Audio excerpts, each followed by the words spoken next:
everyone to the Hall Green North Ward Forum. There is only one item on the agenda for today's meeting, and it's come from members of the community raising concerns around the burial service and wanting to have a further discussion around that and how we can work collectively to address some of the issues and concerns. So we have with us today Councillor Nicky Brennan, who's a cabinet member for social justice and equalities. We also have with us Bev Nash, who is the council officer whose responsibility is Bev. Can you come in and just tell us what your certainly. role is? I'm head of Bereavement and Registration Services, so I have overall responsibility for Bereavement Services, which is cemeteries and crematoria, and the register office. Brilliant, thank you. And what we'll do now, I think, in terms of if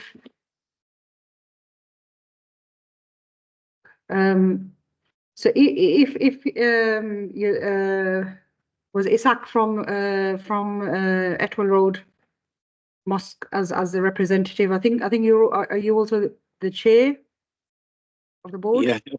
Of the charity, Of the charity, yeah. So if I can bring you in terms of just to express what sort of issues and concerns that you're picking up, and then we can ask Bev to respond to some of those the challenges that you've been picking up from the community.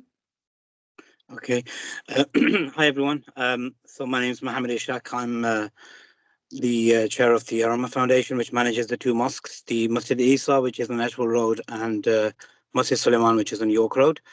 I have been involved with various community setups. I mean, I'm a scientist by profession. I work in medical research, but also trained in Islamic theology as well. And I've been, for you could say, the last couple of decades since I left uni, I have been trying my best to get involved with community setups and charities, etc., as a part-time thing on the side. This issue with regards to bereavement has been like an ongoing issue. We've had, I have attended various meetings in the last couple of decades in the council house, organised by councillors, whether it's the MRI scanners or expediting the process of getting burials done sooner, etc. I haven't really, to be honest, seen any real results of this expedition, and we're seeing these problems every day, day in, day out, where families are just they just don't feel there's enough resources in place. I think the major issue is, I mean, put COVID to one side, the major issue is with the coroner's office. So with all due respect, the coroner is independent and is supported by law to have that independence. But there isn't consistent or clear communication coming from the coroner's office. And this is something we found very consistently. I've been involved with many cases of family members, as well as many people in the community, where there's just this lack of consistency. We have it on every other level. And again, I'm not criticizing for the sake of criticism. I'd like to be involved with making that difference. I've helped with families who are having difficulties with GPs, with medical professionals in hospitals, and we've come up with various solutions. But with the coroner's office, it's been difficult. So we do understand that there's people inside in the coroner's office who understand the sensitivities, who understand the basic needs, but I don't believe I've seen any real effort by, sort of in an organized way to educate this particular office on the exact needs of the communities, and it's not just the Muslim community, it's the Jewish communities, and it's other communities.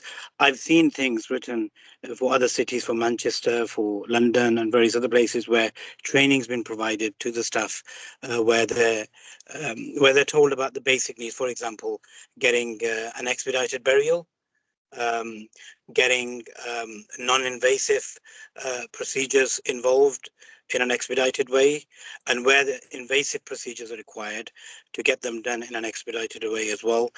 It seems that all these things, there's various issues, there's resourcing issues, there's inconsistent communication from within the coroner's office. When I say resourcing, I'm not having access to an MRI scanner either. There's just one, and that's being shared across the board. Having hardly any pathology services, having no out of hours or very limited out of hours services. Given very generalized feedback, like, things we understand, you're at the top of the pile, things are being expedited, but there's no timescales. And I know in most instances it's difficult to get timescales where you don't have access to resources.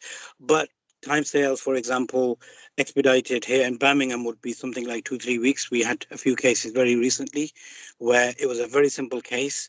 Someone passed away who had a number of underlying issues, and it was just a rule-out case of an MRI scanner doing a non-invasive scanning, and took about 3 weeks. And once the scan was done, within minutes, they realized, yep, this is the reason why the person died, and burial happened.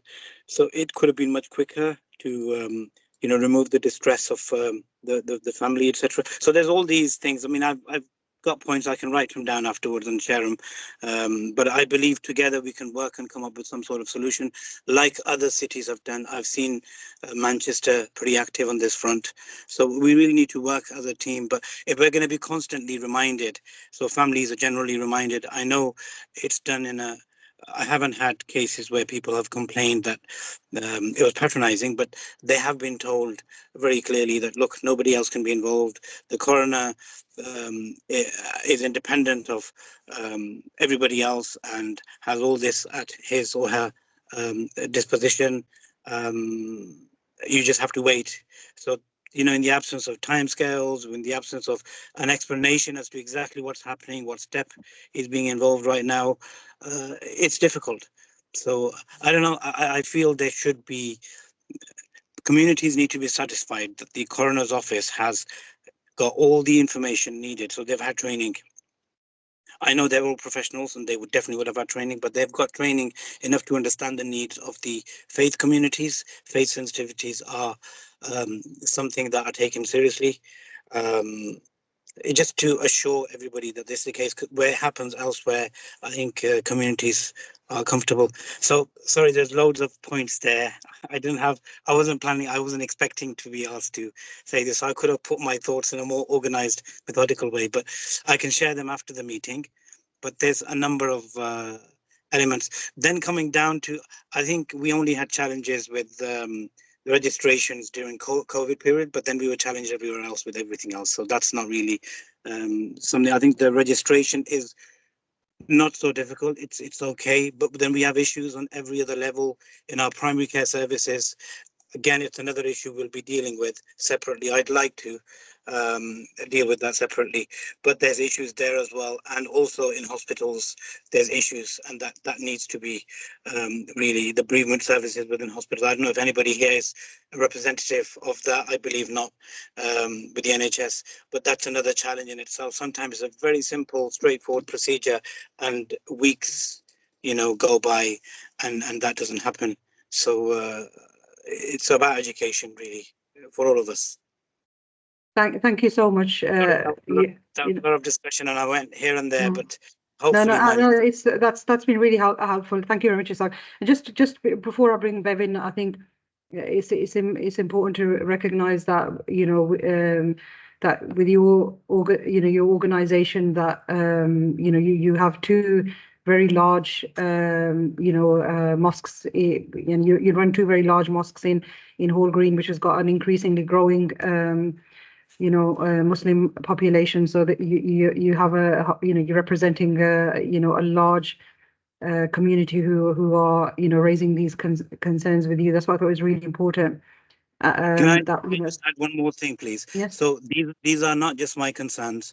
So yeah, I can say with full surety these are concerns of. So in Birmingham we may not have a formal dedicated body of mosques, but these are concerns of all the major community mosques. So we do have an informal setup of all the big mosques that includes Sultan Bahu, Gumkol, Green Lane Mosque. So about a good 15, 20 of the larger mosques, and we do occasionally meet. And these are the common concerns, I can say with surety. I mean, I know most of the directors and chairs and active members and imams as well.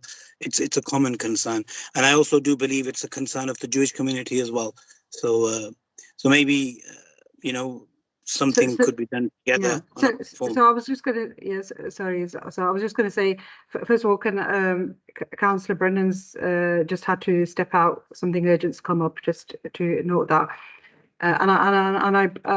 She was nodding her head as you were speaking, because I think a lot of these issues that you raise, I think Bev has probably heard all of these and is quite aware, and I think there is some work already in place, which I'll bring Bev in to sort of you know, from her perspective, explain the awareness around the issues and what we're already doing, and then how, you know, what additional we can do, what steps we can do together. Bev, would you like to come in? Yes, thank you, Councillor. Yeah, I've listened to everything that's been mentioned. Yeah, and I agree that it is concerns that I personally hear regularly. With regards to what I can bring to the meeting, I'm head of Bereavement and Registration Services. That doesn't include the Coroner's Service, although the Coroner's Service is within Councillor Brennan's portfolio. So I don't have a direct management of that service area, but obviously both of my service areas, bereavement and registration service, kind of both work around the whole process that often includes the coroner's process. Yeah, I mean, just to kind of pick up on just one point about so that there doesn't appear to have been improvements recently. I mean, certainly within bereavement services and the registration service, we are looking at making improvements, and I think that we have made some sort of very positive steps forward with regards to ensuring that we have short notice burials. The biggest of which in recent years has been the introduction of floodlighting at Sutton Newhall Cemetery, which means that we can now have extended hours burials right through the winter months as well as the summer. And I think sort of all of the communities that use that service have all acknowledged what an improvement that's been. We've also worked very closely with Bereavement Service and the registration service to streamline the registration process. Now, the registration can't take place until after the MCCD has been released. So going back to the point that was made earlier, there are often delays within the process that are outside of our area of responsibility. So that would be perhaps with GPs, hospitals, and again, perhaps waiting on the release from the coroner. But as soon as the registration service received the MCCD, they do expedite the registration, and also previously, bereavement, probably about 18 months ago, we changed the system so that bereavement services at one point would not accept a short notice burial until the green disposal certificate had been issued by the register office. And now, because of processes that are in place because of COVID, we will now arrange burial upon the receipt of the confirmation of the registration appointment, which has shortened those processes down as much as we reasonably can do. We are looking at whether there are other improvements that we can make within the registration process to work more combined with bereavement services, again, to streamline and to expedite the burials. With regards to the coroner's service, obviously it's outside of my area of management. I am aware that Birmingham is looking at use of a a scanner for postmortems. I'm also aware that the service is looking at other premises where that may be available within Birmingham, and some progress is being made with that, but that obviously is a longer term project. I mean, with everything else, I can certainly take on board the comments that have been made and the feedback, and take those back and have the discussions with the appropriate officers, and then perhaps we can feed back to the ward committee meeting on those specific points, because it is outside of my my area of responsibility. Can I? Yeah, Isaac, did you want to? Yeah, I just comment? wanted to say, so thanks for that information. With regards to the scanners, I understand they're actually in place. It's just they're under resourced, so we don't really have regular access for them.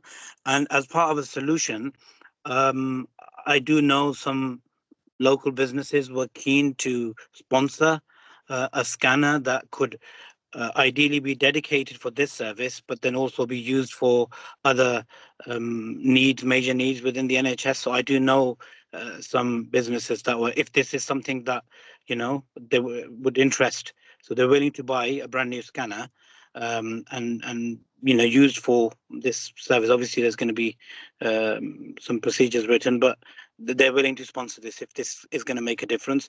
We did realize, I know we don't have anybody from the coroner's side, but we did realize recently, as the coroner's office explained in one of the cases, where they've got access to hardly any pathologist. The pathologist involved in our cases for Birmingham has very limited hours. Maybe we looked into a dedicated pathologist or a few pathologists who can be accessed for the needs here, because sometimes you're just having to wait for the review of the pathologist for, you know, weeks, and this affects, you know, so it's a resourcing issue. Again, it's something the coroner's office can comment on, but this is information we received very recently, and I had this information previously as well in other cases. So if this could be looked into, you know, an out of hours service, if that could be considered within the coroner's office. Other cities have it.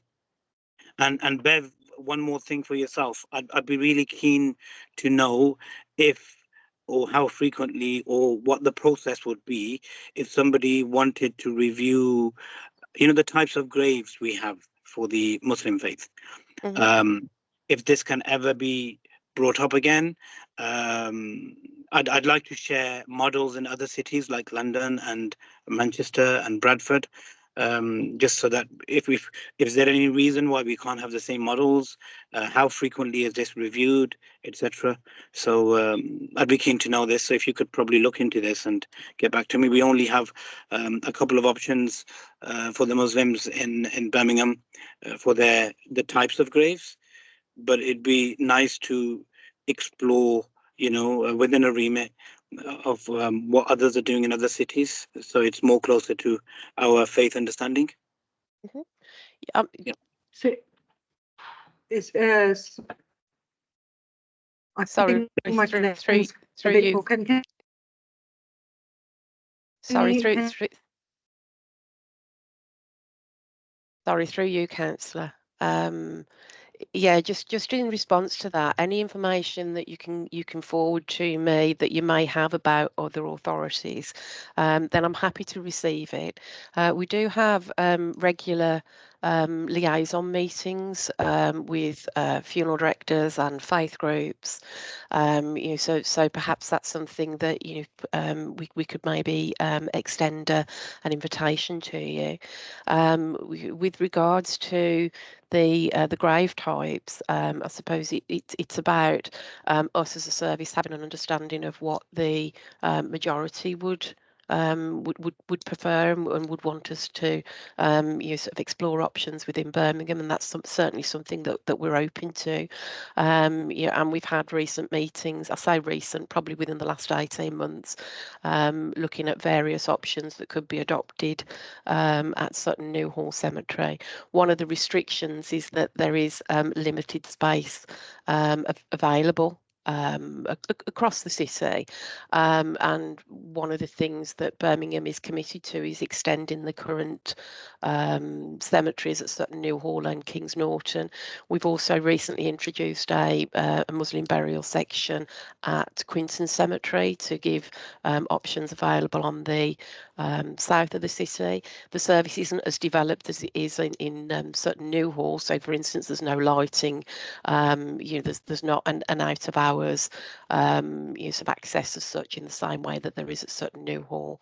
But it is certainly improvements that we're making use of as the service moves forward. So I'd be welcome to receive any information from you with regards to options that you may want us to look at considering. Obviously, it is a balance with Birmingham of ensuring that we meet the needs across the majority of the communities. Okay. Thank you. Thank you for that, Bev.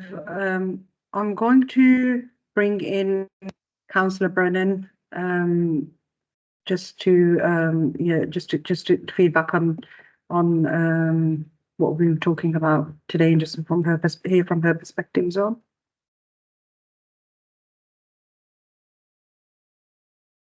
Sorry. I think everyone can hear you. Yep.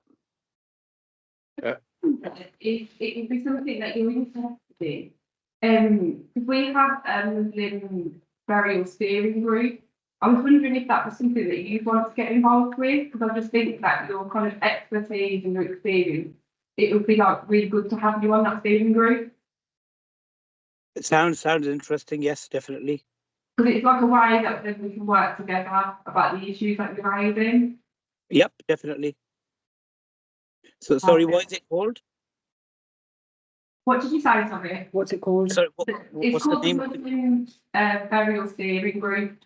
I can send you some more information out. I'll ask Kay to pass your contact details on to me. Okay, that'll be great. If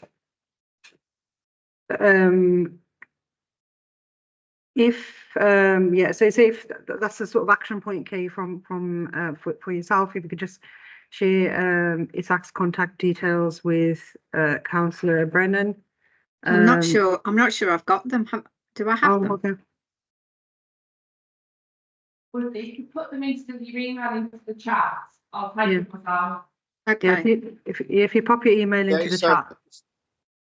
Yeah, if you put the details in the chat, and also Bev, if you can put the details to get in touch with you, so Isaac can get in touch with you and liaise with you on the matter. Thanks. Yeah. So, Bev, did you want to come back in? It was just really one more point to pick up about the point that was raised about the pathologists and the lack of pathologist resources. Again, from my perspective, and from information that I've received from working obviously closely with those services, there is a national shortage of pathologists. So that is a recognised resource issue across the country.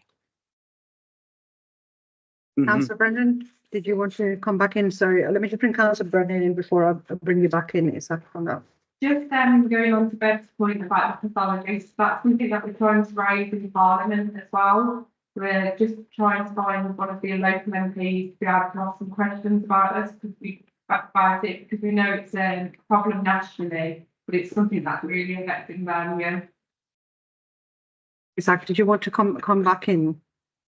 Yeah. I realize that they do exist though locally. It seemed from the recent communication with the coroner's office that very limited hours are allocated to the pathologist. Either, like for example, in one case, a pathologist was on leave, so there was nobody else to sign. So they do exist. I mean, I'm saying my background is immunology. My postgraduate qualification is immunology. I know many pathologists. I know they're doing a lot of private work. I can probably count several right now.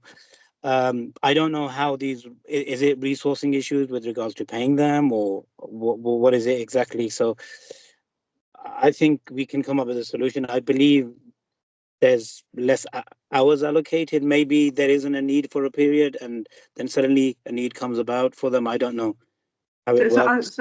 So I was going to say, Isaac, I think I'm really interested in exploring, you know, the fact that because I know, and I've had people approach me, sort of the community, saying that they're interested in helping, you know, even if it's financially or whatever, what that model could look like. I think it's definitely worth exploring, you know, whether it's, you know, investing in scanners or whatever. If it's a lack of resources, I know there's a lot of people keen to help, and I think, you know, as a council, it's important that we explore how we can work differently. So I think that's absolutely a point that Bev and yourself can pick up outside of this meeting, what that would look like, and what the issues are there. I think it'd be really helpful to have, you know, like someone like yourself on the steering board. I think your knowledge and expertise in this area would really be appreciated.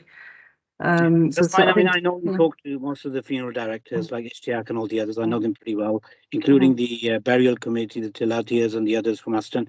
But it'd be nice to be involved directly if we can make a difference. So there is people willing to pay for a scanner, for example. If there's anything else we can help to make a difference, we should. I was actually going to be, I mean, most of my colleagues that I studied with at university, they're all medics, they're all working in hospitals and primary care practices, and we have these discussions. It's not individuals, it's actually practices. So maybe there's a education opportunity where we can educate the practices on these important needs.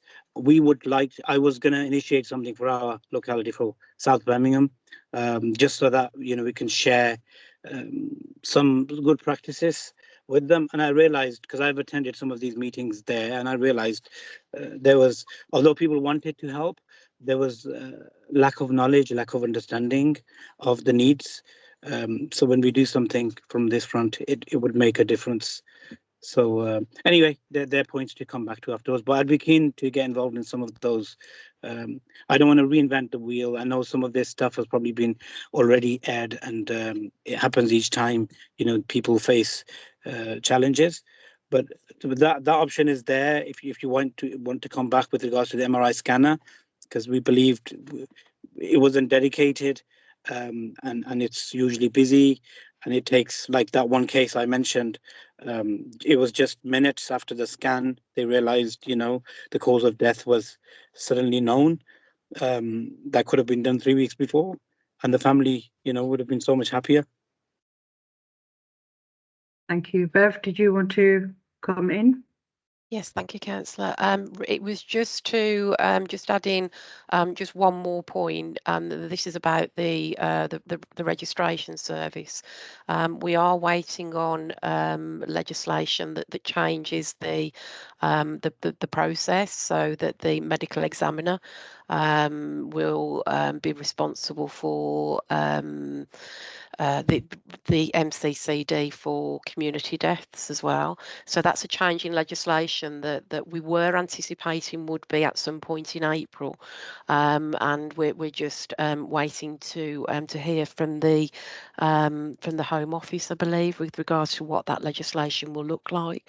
So that is a big significant change for the registration process, and also will very much put the emphasis on the NHS and the medical examiner for not registering the deaths, but for certifying the deaths.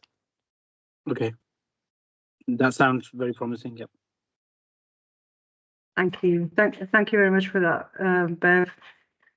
So I don't see if any further questions or any comments. No, I don't see anyone indicating. So that concludes the main part of the meeting. Thank you everyone for attending. I think it's been a really useful meeting and discussion. We will follow this up at a future ward forum meeting where we can discuss, you know, any progress made. So is there any other business? Okay, I can't see anyone indicating any other business. So that brings us to the close of today's meeting. We do have other ward forum meetings coming up, which will be advertised in due course. If there is any other issues or concerns that residents have and they want us to focus our future ward forums on, please feel free to get in touch and we'll try and add those to the agenda. So thank you very much, everyone, for attending. I hope you enjoy the rest of your day. Thank you, everyone. Thank you. Thank you. Thank you. Thank you. Thank you, Kate. Bye-bye. Bye. Bye.